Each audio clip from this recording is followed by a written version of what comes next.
I was about to say our term limits effort to restore them back to the original were was sabotaged by the Chamber of Commerce and the Supreme Court. Yeah, so that's part of my question is, and I don't know if maybe you may know this or not, is well, what is the governor going to do about this? Is he going to veto it? And then is there a chance that it could go to the courts and they could try to force this out? The good news is the governor doesn't have to sign. It's a resolution. So governors don't participate. Okay. No, the governor doesn't have to sign it. Okay, and is there a way that somebody could file a lawsuit and say that this wasn't, and took this before the Arkansas Supreme Court or another court? Look, I mean, being a lawyer, I can tell you can always find a shyster lawyer who'll file a lawsuit. Yeah, we know. I know. I was part of the Restore Term Limits thing. They sent a guy to my brother's pregnant house, and his wife was pregnant at the time, and I got text saying there's this guy looking for me, and they were issuing subpoenas just to basically waste our time. Yeah. So look, there are lawyers that will do almost anything for money. That's for sure, but the bottom line is there's no legal basis. This is in the Constitution. Your legislature is following the process in the Constitution.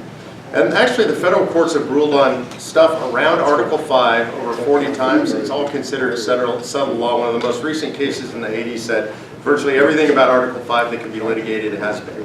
And mostly what they say is it's in the Constitution, the process is set forth, and it is what it is. And so we've now passed in 12 states. I've not seen any litigation filed on that. Okay. Any other questions before we call it a night? Yeah, on a national level here, let's say we get Arkansas on board. Yep. We've got, what, 10 or 12? 12 so far. Right now? It'll be 13. We're looking for 13. Is there like a time limit that it has to, we have to start all over again if we haven't got the 34, 38, whatever it is we need?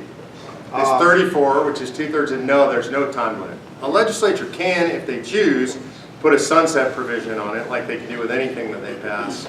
But most of them haven't, and so there's no time limit. So it's just as long as it takes us to get. But frankly, I don't think we have that long. Yeah. I mean, the reason I'm running so hard, the reason I've been in 44 states in the last couple of years is because I just don't think we have that long. I agree. These folks in DC are going to crash the system one way or another. And you know, Tom usually, I'm going to give a statistic that Tom usually gives. He's way smarter than I am about the stuff. He's been in DC. So I'm going to steal this from him because I think it shows you how tenuous everything is.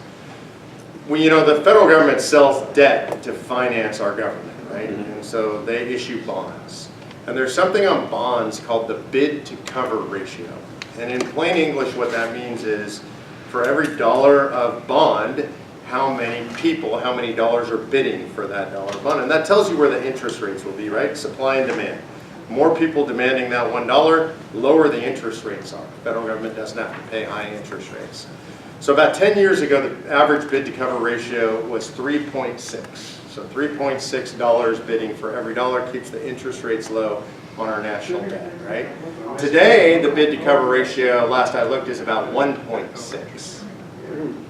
Okay, Coburn says if it gets to, say, 1.2, 1.3, the entire system crashes. And the reason is, if you're at 1.3, then it takes a lot more interest. You have to start offering more and more interest. We'll be able to do nothing but pay our interest on our debt. So we're within this ratio of maybe a half a point on the bid to cover ratio before the whole system comes crashing down.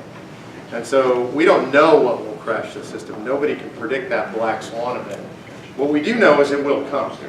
And so the only question we have is what will we do in advance of that to try and prevent that from happening, or to try and lay the groundwork for a revival if that does happen. One of the things that Convention of States does is it sets the proper narrative. Narrative matters a lot in politics. These guys that actually live in politics know this better than I do. You could have the best facts in the world, but if you don't have the right way to say it, it doesn't matter how good your facts are. You bore people to death with facts. Somebody, you know, rolls out the starving kid story and they win the day. So the narrative matters. My favorite phrase about narrative in politics is the definition of the alternatives is the ultimate instrument of political power. I'm going to repeat that and then explain. The definition of the alternatives is the ultimate instrument of political power. Here's what that means. Whoever decides what the fight is about wins the fight. That's the fight. The fight isn't actually the fight that we see, because usually how that's going to come out is decided by who decided what we would fight about. And I'll explain this to you by telling you that the left is extraordinarily good at this. This is at the root of Marxism, the use of language. So here's what the left does. I'll give you the best example I can think of. So some leftists will say to you, well, do you think poor kids should have health insurance, or do you think they should just be allowed to die in the streets? You lost that argument. That argument is over. You can't defend, no, I mean, I'm not saying they should die in the streets. You're on your heels. So what happens is we have to define the alternatives, right? So I'll give you a counterexample of how to define the alternatives. I always ask people on the left why they hate poor people so much, which is the most offensive thing you could say to somebody on the left, right? They just can't stand that. And I say, well, look, you're an environmentalist, right? Yes. And so you would like gasoline to be $4 or $5 or $8 or $10 a gallon because it's doing all this polluting, right?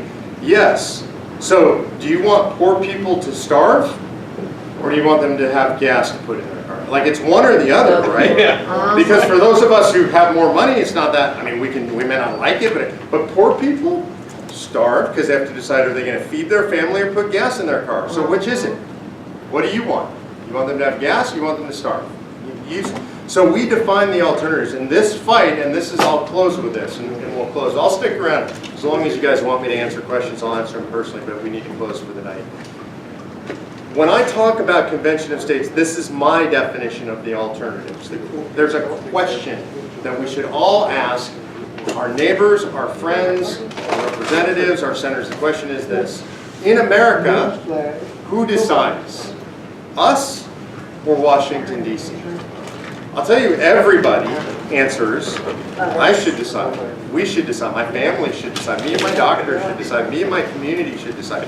So you ask the question, and when you know how you're going to get the answer, there's polling data on your table here. It'll show you what the polling is. It's unbelievable. The majority of Democrats support convention of states. A big majority of independents support convention of states, and a massive majority of Republicans. In an era where we disagree on everything in America, where we watch the news every night, it's 49-51, and 51-49, 48-52, on everything, we just hate on each other. We all agree that the federal government has too much power and it should come back to the states. It's going to be up to you guys to make that happen. Thank you guys. God bless you for being here.